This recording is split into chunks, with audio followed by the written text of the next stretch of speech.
embargo, te vamos a decir, ¿verdad?, que durante 6 meses te tienes que discipular, y en los campamentos de jóvenes no te vamos a permitir ir, mucho menos que seas maestro de la escuela dominical, porque son personas que tienen necesidad de una restauración y no se logra de la noche a la mañana.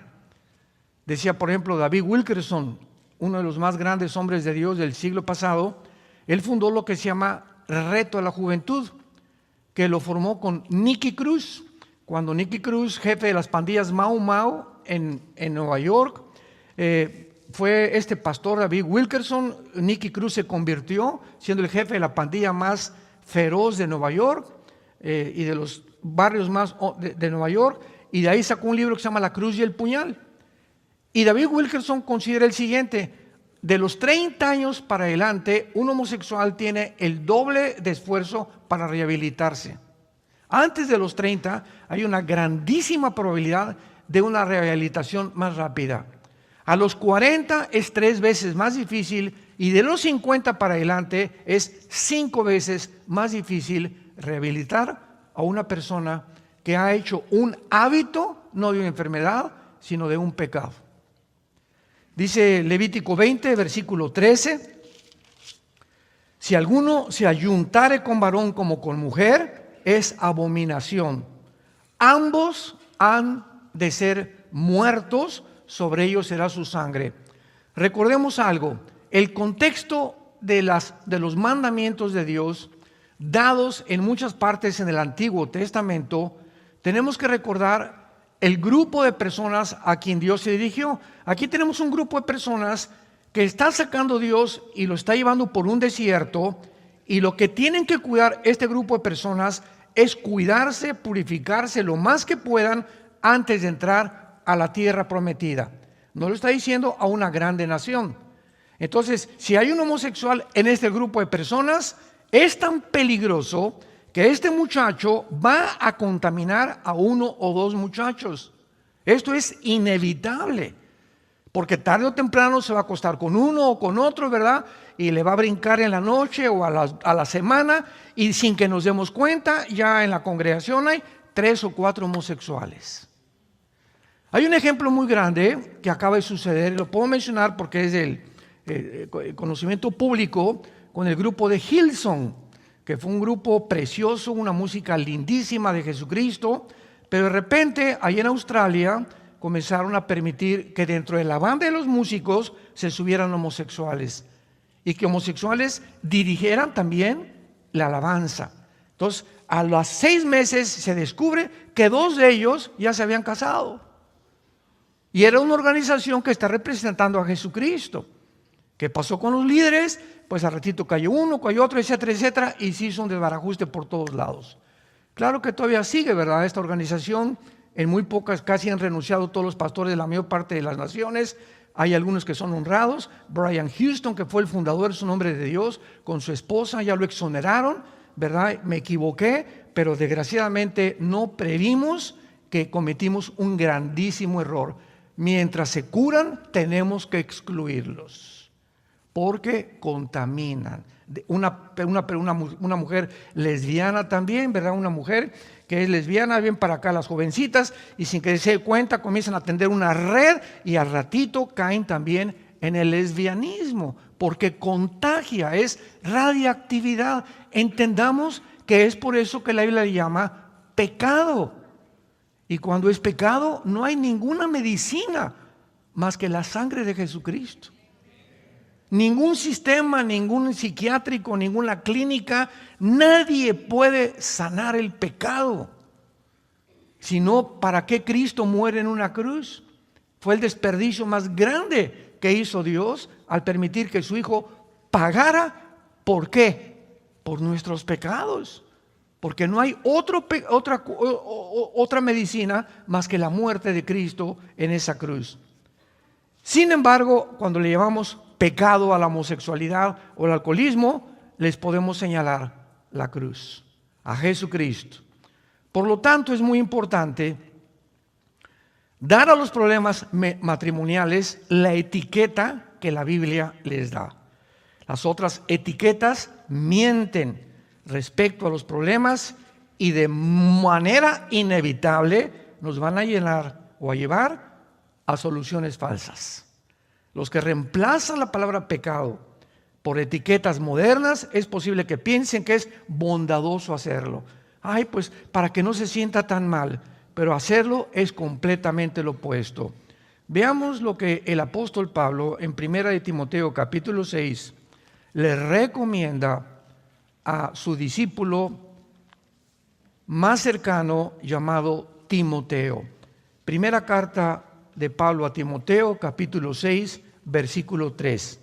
Y dice así: si alguno enseña otra cosa y no se conforma a las sanas palabras de nuestro Señor Jesucristo y a la doctrina que es conforme a la piedad, está envanecido, nada sabe y delira acerca de cuestiones y contiendas de palabras, de las cuales nacen envidias, pleitos, blasfemias, malas sospechas, disputas necias de hombres corruptos de entendimiento y privados de la verdad, que toman la piedad como fuente de ganancia. Apártate de los tales. Si alguno quiere enseñar otra cosa o no se conforma a las palabras y a lo que Dios le llama pecado, es una persona o envanecida o corrompida que se ha puesto en un rango más alto que Dios. Y es cuanto tenemos que tener cuidado, porque estamos rodeados, ¿verdad? Desde que entró la psicología clínica, ¿verdad? No, pues esa persona, y ahí me daba pena ir a muchas naciones y los pastores llevaban a las ovejas al psicólogo o al psiquiatra en lugar de enfrentar el problema como la Biblia lo enfrenta. No, pues tiene un problema, les recomiendo que vayan al psicólogo o que vayan al psiquiatra. Y salen, ¿verdad? Pues con pastillas tranquilizantes, salen ya, ahora sí que como drogadictos, y jamás puede ningún ser humano curar el pecado de nadie. Solamente, repito y enfatizo, la sangre de Jesucristo. El llamar al alcoholismo una enfermedad es quitarle toda la esperanza a una persona alcohólica, porque no hay píldoras que curen esa enfermedad. Pero si se le llama pecado, tal como la Biblia lo dice, entonces hay una verdadera esperanza para este tipo de personas, porque Cristo vino a eso. Vino a librarnos del pecado y del poder del pecado. Veamos, por ejemplo, en la primera carta a los Corintios, capítulo 6, lo que Pablo le escribe a esta iglesia que ayer vimos, que era una iglesia degradada moralmente, una iglesia que había de todos los pecados posibles, herencia de los griegos, etcétera, etcétera, porque los griegos adoraban el cuerpo, los griegos fomentaron el homosexualismo como ninguna otra civilización en la historia, y que los romanos la heredaron. Casi todos los césares romanos eran homosexuales, eran pansexuales, bueno, eran lo peor, ¿verdad? Y dice en 1 Corintios 6, versículo 9, vean qué palabras más preciosas y de advertencia también. ¿No sabéis que los injustos no heredarán el reino de Dios?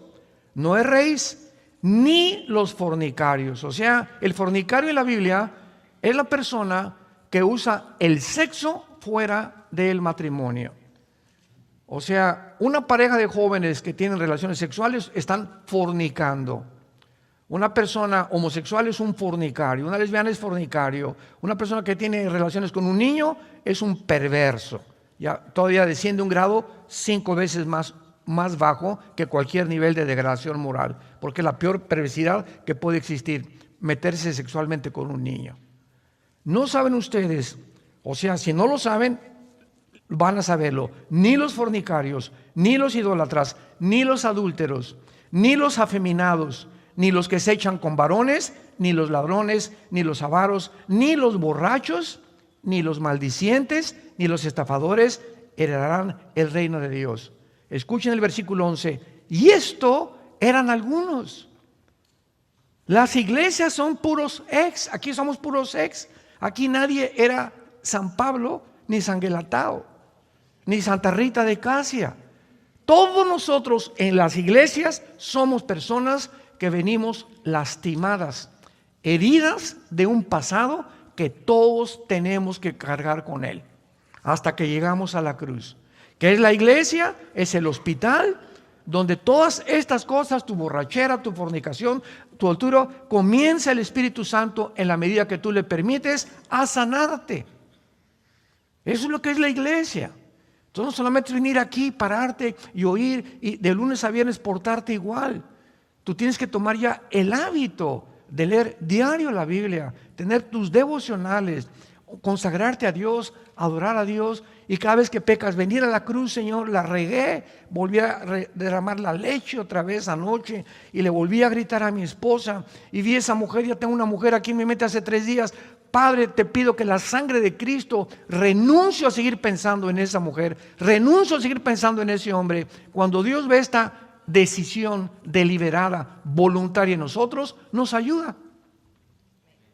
¿Por qué? Porque estás siendo una persona honesta delante de Dios. El que esconde sus pecados no prosperará. Discierne inmediatamente cuando hay algo que te está molestando en tu vida. Ven corriendo a la cruz antes de que comience a hacerse un hábito y el hábito acabe formando tu carácter. Y mientras más tardas en deshacerte de esa maldición, porque son maldiciones que van a impedir que prosperemos, más difícil será quitarlo de tu vida. Veamos en Romanos capítulo 6, versículo 12 en adelante, lo que dice también el apóstol Pablo acerca del pecado.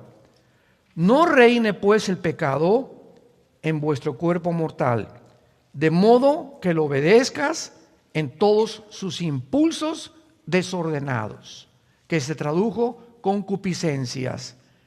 Notemos en primer lugar que el pecado es como un rey. Cualquier cosa que entre a tu vida sin que te des cuenta, ya no eres tú el que gobiernas. Y hay una fuerza maligna dentro de tu vida que te está dominando, como la pornografía, la gula, la borrachera, la homosexualidad. Son fuerzas internas que sin que nos demos cuenta nos comienzan a... ¿Quién es un rey? Es una persona que gobierna, que tiene súbditos, que tiene autoridad y que se le tiene que obedecer. Y así le llama el Espíritu Santo al pecado, como un rey. Y se nos manda, ¿qué cosa? Que no lo obedezcamos. Te levantas a las 9 de la noche, quiero pizza. No, qué pizza ni qué nada. Me voy a dormir. Y te va a costar y te vas a dormir. Y al otro día, quiero pizza a las 11 de la noche. No le doy. Y comienzas a tu cuerpo a sujetarlo. Y no es mi cuerpo el que me da las órdenes, ahora va a ser mi mente con el poder del Espíritu Santo. Y a los 4 o 5 días que le diga, cállese y no le voy a dar postre en la noche, se convierte en un hábito y he roto esa maldición. Voy caminando por la calle, estoy acostumbrado a ver a las mujeres por aquí, no la veo. Y no veo esto. Y veo la televisión y le cambio de canal. Y cuando lo repites, Dios el Espíritu Santo en tu vida ve que tienes la intención, no quiero pecar, porque hay la voluntad, y le vuelves y le cambias, a la semana tu mente se levanta una fortaleza contra las tentaciones de Satanás. Nadie cae en adulterio de la noche a la mañana. Nadie. Ya tienes 1 mes, 2 meses mirando a una mujer o a un hombre. Todo comienza a crecer, y cuando te das cuenta hay un monstruo dentro de ti. Se convirtió en un rey porque no quisiste obedecer a Dios. Obedeciste tus impulsos desordenados que luchan en contra de la voluntad de Dios.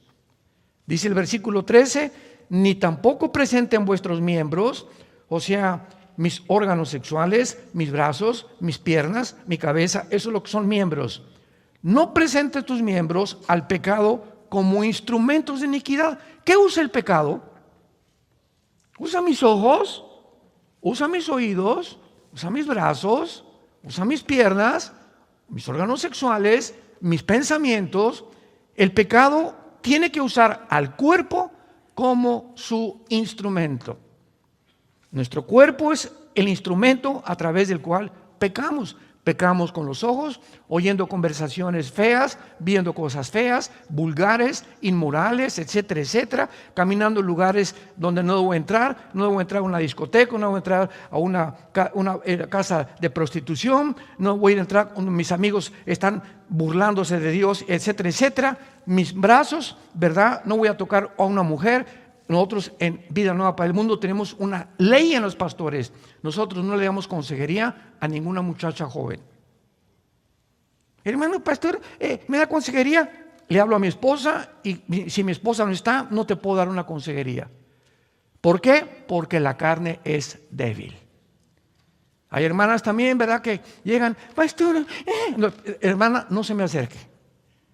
No me chille, chille a su esposo o a su mamá. ¿Por qué? Porque comienza el contagio y comenzamos a sentirnos y sin que nos demos cuenta, caemos. Somos hombres igual que ustedes y tenemos que poner reglas y tenemos que poner cercos porque no podemos jugar. ¿Quién jugará con una brasa caliente y la avientas y vas a acabar quemando? Cualquiera que siga mirando a una mujer y la sigues mirando y la sigues mirando, vas a caer en adulterio, tarde o temprano. Porque estás jugando y creyendo que puedes vencer. No es cierto, el espíritu está presto, la carne es más débil de lo que nos imaginamos. Nadie es invulnerable al pecado. Tenemos que poner cercos y cuidar nuestra mente, nuestros pensamientos, lo que vemos, lo que leemos, lo que observamos, si queremos fortalecer interiormente nuestra alma y luchar contra el pecado. Dice el versículo 14 de Romanos 6, porque el pecado no te tiene por qué dominar, porque no estás bajo la ley, estás bajo la gracia. Ahora, antes de que fuéramos nosotros cristianos, yo me acuerdo, mi padre se murió porque se fumaba 3 cajetillas de cigarros delicados sin filtro.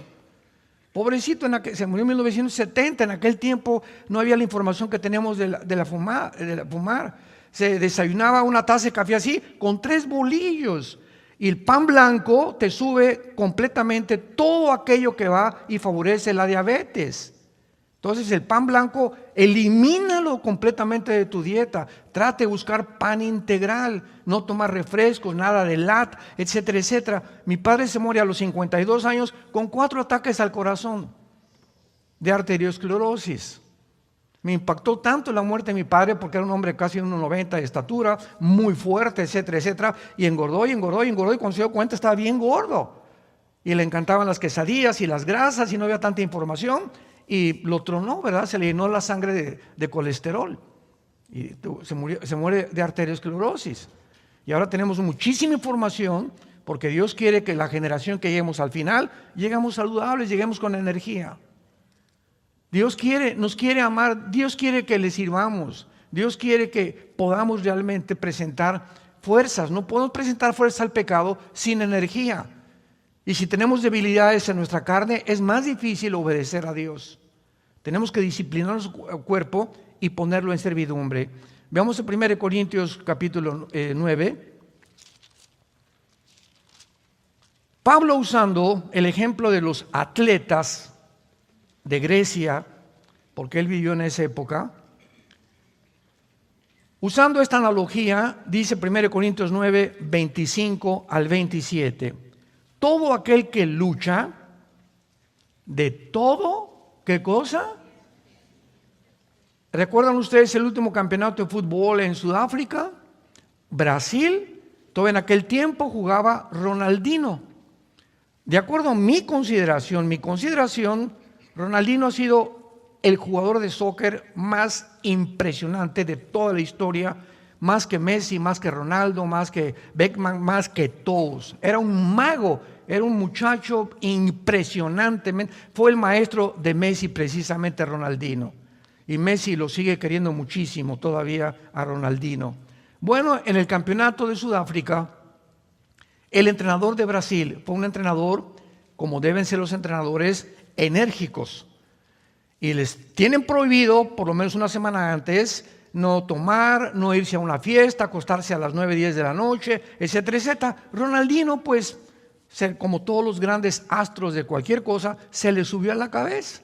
Y se fue a una casa de un prostíbulo, Ronaldinho, a acostarse con 2 o 3 mujeres.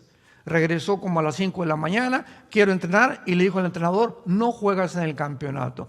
¿Qué no sabe qué hizo Ronaldinho? Serás hijo del que tú me digas, no juegas en el campeonato.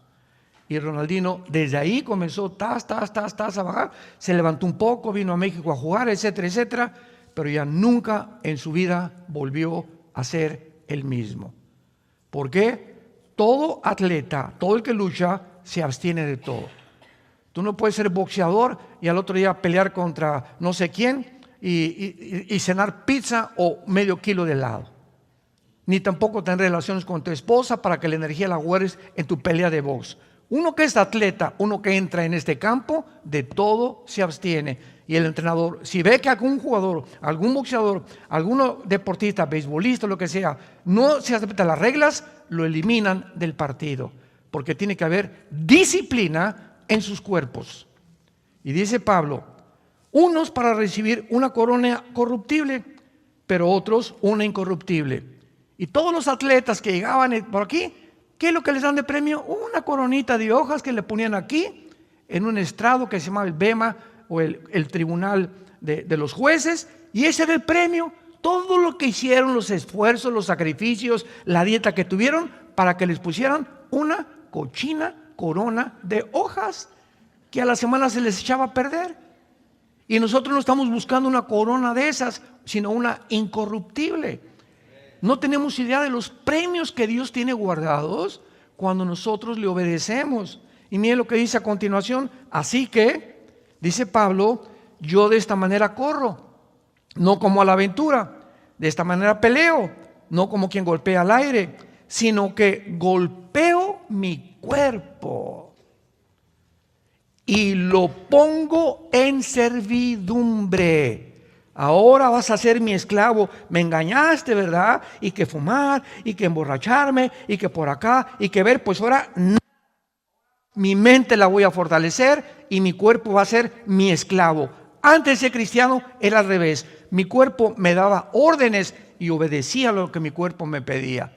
Le dábamos gusto a los placeres del cuerpo, porque éramos esclavos del pecado. Ya no somos esclavos del pecado. Dios infunde un poder que se llama el Espíritu Santo entre nosotros, para que el Espíritu comencemos a desarrollarlo entre nosotros a través de la palabra y de la comunión con Él. Y mientras más estamos en el Señor, más fuerte y más fuerte nos quiere volver el Señor, hasta volvernos guerreros, gigantes, donde ya mi cuerpo es una fortaleza y ya es más difícil que caiga en la tentación que en cualquiera que sigue obedeciendo los deseos y los placeres de su cuerpo. Estamos en una guerra, cristianos. Esto no es un chiste. Y la batalla y lo que está de por medio es tu alma y la vida de tu familia y de tus hijos.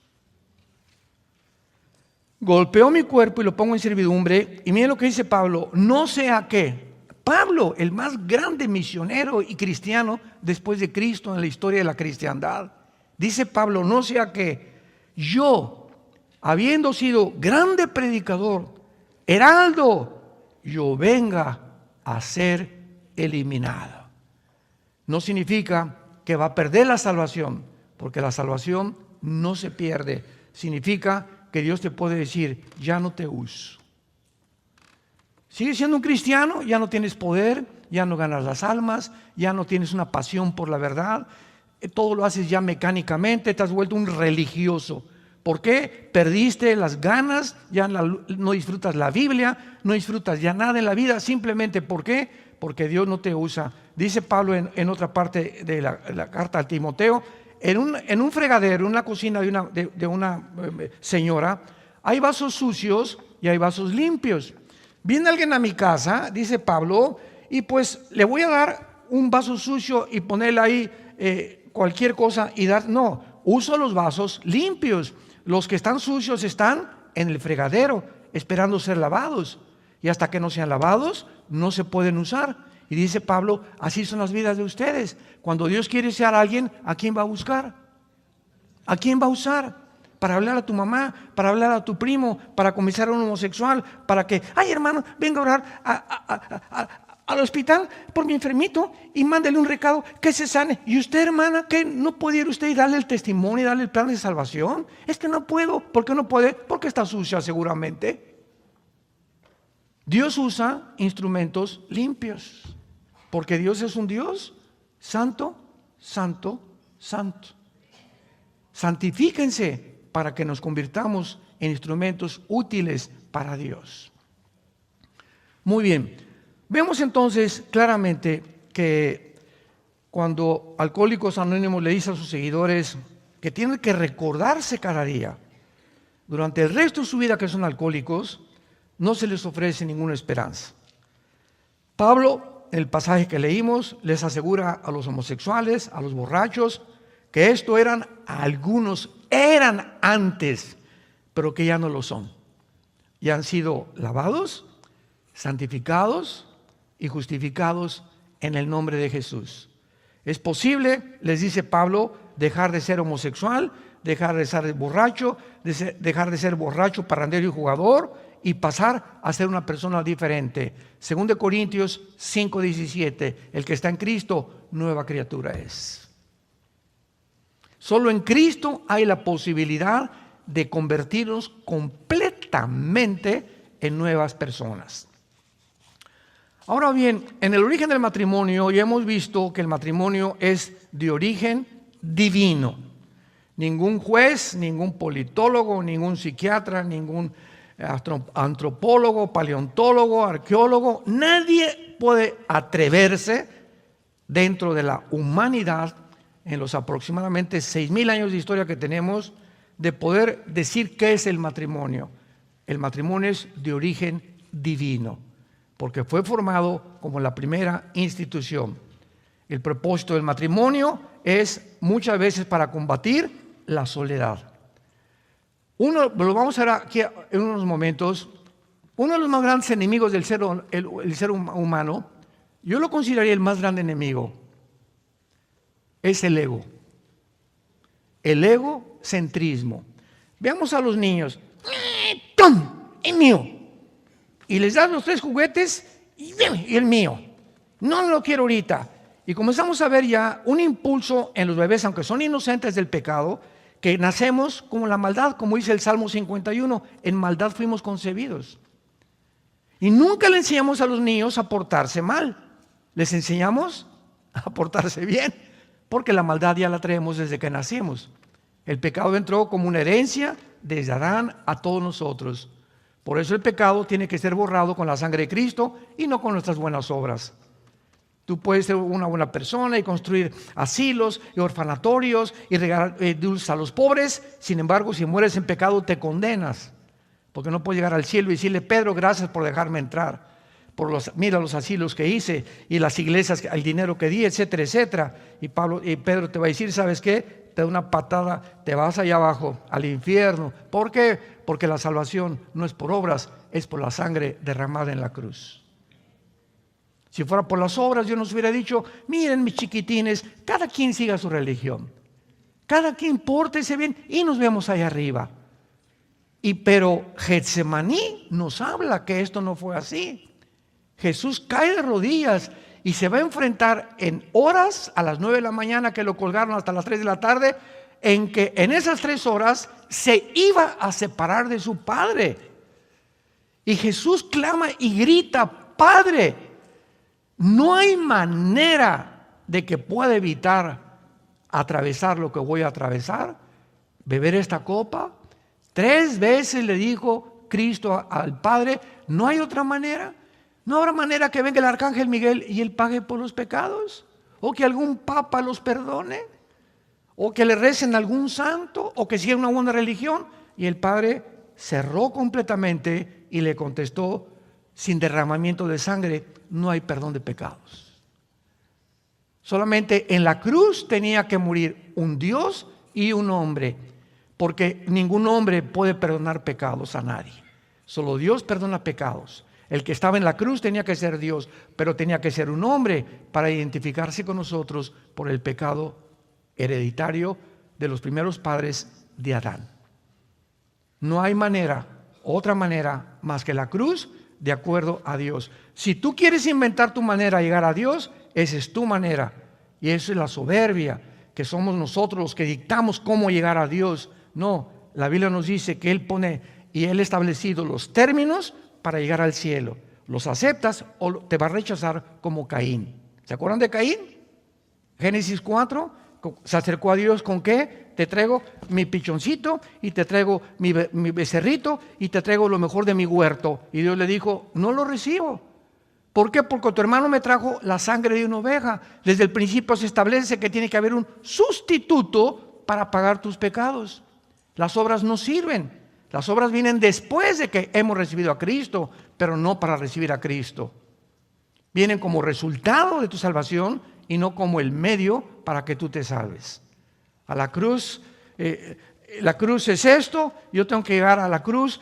Señor, gracias porque, mira, no soy tan malo, ¿verdad? Y no he sido adúltero, como las prostitutas, ni borracho, ni parrandero, ni jugador. Yo no puedo venir a la cruz y ofrecerle nada a Dios más que en esta mañana, Señor, ten misericordia de mi pecador. No tengo, Señor, nada que ofrecerte. Soy un miserable pecador. Ni nada de lo que he hecho te va a satisfacer. Creo que tú en la cruz pagaste por mis pecados. Y ahí es cuando Dios entra a tu vida, porque has reconocido que es por creer en el sacrificio y no por lo que hayamos hecho. ¿Cuál es la diferencia entre el cristianismo y todas las religiones? Todas las religiones, sin ninguna excepción, enseñan que tienes que hacer algo para entrar al cielo. Que viernes primero en el catolicismo, ¿verdad? Ahora sale un santo, el no comer carne en la cuaresma, etcétera, etcétera. Que el Papa, hay una puerta en el Vaticano que dice que el que atraviesa la puerta tiene la salvación, Virgen del Socorro. Haz, pórtate bien, por aquí, por allá, haz estas cosas, haz. Y el cristianismo dice, ya Dios lo hizo en la cruz. No tenemos que ofrecerle nada a Dios, Él lo hizo en nuestro lugar, solamente tenemos que recibirlo. Y cuando lo recibimos, vivimos toda la vida humillados, porque sabemos que lo que somos, lo somos por su gracia, no por mérito. No hay nada de qué jactarnos caminando con Jesús. Entonces, esto es muy importante porque cuando nos casamos, es posible que alguien haya malentendido cuando hicimos los famosos votos en el matrimonio. Cuando una pareja, vamos a abordar el tema del egocentrismo, porque si el ego es el principal problema del matrimonio, Cristo vino precisamente a eso, a librarnos del ego. Y es en el matrimonio el gimnasio de Dios. Si hay algún medio a donde podamos ejercitarnos para cada vez matar más nuestro ego, es en el matrimonio. ¿Por qué? Porque cuando venimos a hacer los votos matrimoniales, tanto como si te diste cuenta o no te diste cuenta, se están prometiendo la pareja proporcionarse compañía el uno al otro durante el resto de su vida. Pero tenemos que observar esto con mucho cuidado, porque no estás prometiendo recibir compañía. De aquí en adelante, te prometo, me tienes que prometer que me vas a dar tu compañía. No. En los votos matrimoniales es, te prometo que por lo que me queda de vida, te voy a dar compañía. Es dar y no recibir.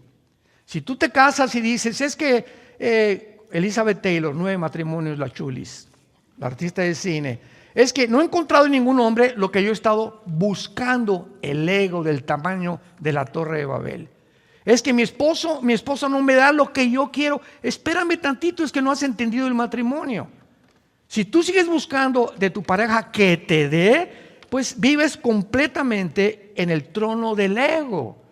Pero si te olvidas y no importa si te da o no te da tu pareja, tú le correspondes y le sigues dando, como lo vimos ayer con las mujeres que están casadas con hombres que no son cristianos, en ese momento tu ego, sin que te des cuenta, tú te estás bendiciendo y estás siendo sanada. Estás siendo sanado. Y llega un momento en que ya es tan grande tu pasión, ¿verdad?, por la persona, y si él se comete adulterio, pues que se vaya el gavilán, si te deja, que te deja, pero tú sigues siendo feliz, porque en el matrimonio te libraste y comenzaste a sanar tu ego, y estás lista. Si quieres casarte con otro, con otra, estás perfectamente preparado para segundo o terceras nupcias, si es la voluntad de Dios, porque si no, el segundo matrimonio es peor, el tercer es peor, el cuarto vas a acabar en el psiquiátrico. El matrimonio no es un acto de amor en el cual una persona promete cubrir la necesidad del otro para toda la vida.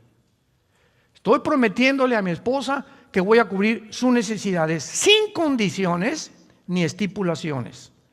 Esto quiere decir que cuando un marido le dice, se queja a su esposa diciéndole, no consigo lo que quiero en el matrimonio, sus palabras carecen de todo sentido común. Es mero egocentrismo. Se le tiene que contestar, usted, señora, usted, señor, no entró en el matrimonio a fin de conseguir algo para usted. El matrimonio y los votos que hizo fue para darle algo a su cónyuge. Es el secreto de la vida cristiana. De tal manera Dios amó que... Y eso que hizo Jesús en la cruz, darse en la peor crisis emocional, espiritual, de la tortura de los clavos y la corona de espinas, se abandonó a sí mismo, porque cuando sufrimos nos victimizamos y nadie se acuerda de mí y nadie me viene a saludar y estuve en el hospital y no me visitaron, etcétera, etcétera, y nos concentramos en nosotros mismos. Es la reacción psicológica de un ser humano normal. Por eso los más grandes psiquiatras en Brasil, hay uno, se me olvidó el nombre, que examinó la vida psicológica de Cristo. Él no pudo ser un ser humano como nosotros igual, porque en la cruz nunca pensó en él. Y Juan, ahí está tu madre, madre, ahí está tu hijo. En los últimos momentos estaba pensando en los demás. Y no, ya me estoy muriendo, me las pagarás. No somos así, así somos. Al contrario, cada uno hace votos de dar todo lo que puede. Ese es el matrimonio, es el secreto. Y ya si te responde el hombre o no te responde, es problema de Dios y de ellos. Pero si ve Dios que tú eres una persona que estás entregando, está construyendo un guerrerazo Dios, una guerreraza Dios. Porque mientras más te das a los demás o en tu matrimonio, más bendiciones te da Dios durante toda tu vida. Por lo tanto, ¿verdad? La única cuestión es preguntarse, ¿estoy cumpliendo mis votos? ¿Para qué me casé? ¿Para recibir? Y si no, muchas personas dicen, bueno, pues estoy dispuesto a dar con tal de que reciba algo a cambio. Hágame el favor, Jesús, María y el burrito que los acompaña. Pues yo daré lo que sea si recibo algo a cambio. Es una persona centrada en su ego. Veamos en Filipenses capítulo 2 el consejo que recibimos de la Biblia. Y está de por medio la vida de Jesús. Jesús no solamente muere en la cruz, sino que vive una vida completamente libre del ego, para enseñarnos que es nuestro más grande enemigo. Dice Filipenses 2, versículo 3: nada hagan por contienda o por vanagloria, antes bien con humildad estímense unos a otros, cada uno a los demás, como superiores a sí mismo, no mirando cada uno por lo suyo, sino también cada cual por los de los otros. Hay en ustedes este sentir que hubo en Cristo Jesús, el cual, siendo en forma de Dios, no estimó el igual ser a Dios como cosa que aferrarse. Ahí está Jesús, el creador de los planetas, los sistemas, las galaxias, las hormigas, los seres humanos, los arcángeles. Y el Padre le dice al Hijo: Hijo, baja a ese planeta insignificante, casi de los más chiquitos que hay en el sistema solar, y vas a hacer esto y esto y esto. Y vas a nacer en un pesebre. El Dios creador del universo con un papá que va a ser carpintero. Y vas a crecer entre pobres, menesterosos, y vas a hacer el bien, vas a sanar, etcétera, etcétera. No vas a tener nunca un cuarto ni un cojín donde acostarte.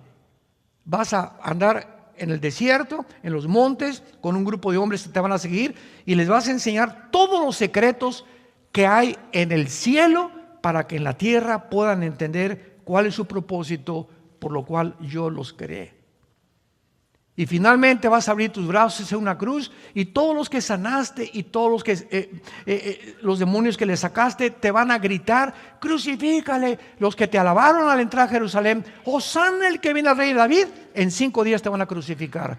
No confíes en los hombres, no confíes en la fama, no confíes en la popularidad, no confíes en los halagos que te hace la gente. No cedas ni se envanezca tu ego porque no sabes quién soy yo. En los estacionamientos que tenemos en nuestras iglesias llegan los hermanos y tenemos un grupo de personas, estaciónense por ahí. ¿Qué usted no sabe quién soy yo? No, pero yo sí sé quién soy, yo soy hijo de Dios. Y si usted quiere obedecer a Dios, no me importa si sea diputado, que sea otra cosa, porque ese es el ego. Siempre, ¿qué no sabes quién soy yo? ¿Qué no me tienen que tratar? Pónganme la alfombra. Todas esas personas son las más miserables de la vida. Hace algún tiempo di un ejemplo de la Madre Teresa. Todos ustedes saben la Madre Teresa de Calcuta, que tenía muchas cosas para curar a enfermos de lepra, etcétera, etcétera. Y llegó a Nueva York la Madre Teresa. Y le preguntaron los reporteros: oiga, Madre Teresa, pues aquí en Nueva York hay millonarios que le pueden dar a usted un lugar con aire acondicionado, un leprosario, no tiene por qué regresar allá a la India, etcétera, etcétera. Aquí tenemos un carro, le ponemos una limusina a sus órdenes, porque ella era una figura pública. Y entonces ella contestó: no, pero ¿por qué nos niega usted eso? Y contesta la Madre Teresa: porque he aprendido que mi felicidad está en vivir para los demás, no en recibir yo atenciones, ni tampoco vivir en un medio ambiente cómodo, con cama king size, etcétera, etcétera. Yo he sido llamada y he encontrado que mi felicidad radica en dar mi vida por estos leprosos. Me regreso a Calcuta.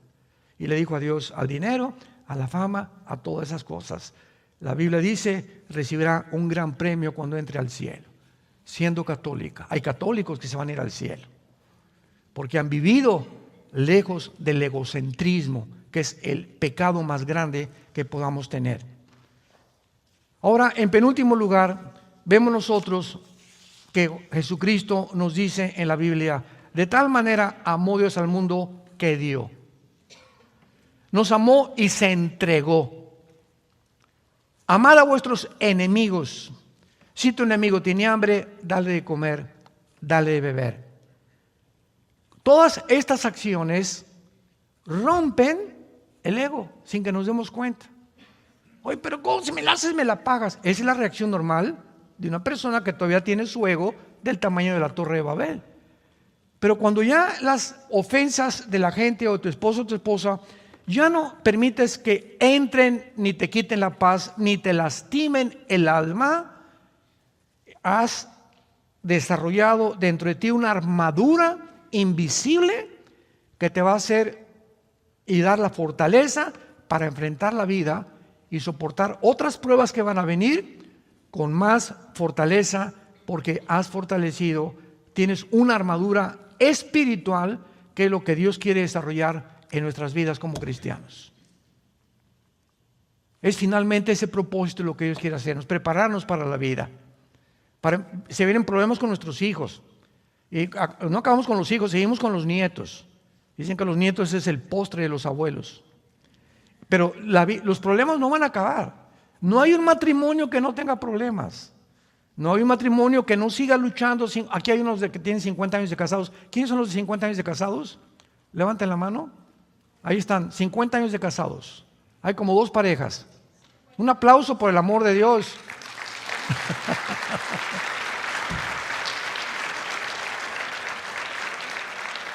Yo le dije al hermano: hazle una estatua a tu esposa. Y conteste ella: no, los dos nos hemos soportado. Qué lindo, ¿verdad? para llegar a esa edad y a las bodas de oro es porque los dos realmente han puesto su parte. Es la única manera de tener un matrimonio feliz y contento. En otras palabras, notamos que en la Biblia todo comienza con dar. ¿Y dónde se demuestra más el egocentrismo también? ¿En dónde? En la cartera.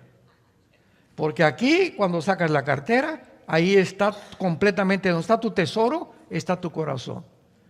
Y nos acostumbramos, antes de ser cristianos, a dar limosnas. 5 pesos ahí en la iglesia, 10 pesos, etcétera, etcétera. Lo que les decía ayer, se nos olvida la gente también. Y comenzamos a darnos cuenta que la generosidad es un síntoma de los más grandes que existen, en que estás libre del ego. O que por lo menos vas a la mitad de tu camino, porque cada vez sientes más dar y dar de tu tiempo, de tu dinero, de tu esfuerzo. Llegas a la iglesia y no como al cine. Yo llego en el cine y mis palomitas y mi refresco y no me importa quién está acá ni quién está acá. Cuando llegas a la iglesia no es el cine. Llegas al cine, llegas a la iglesia a dar.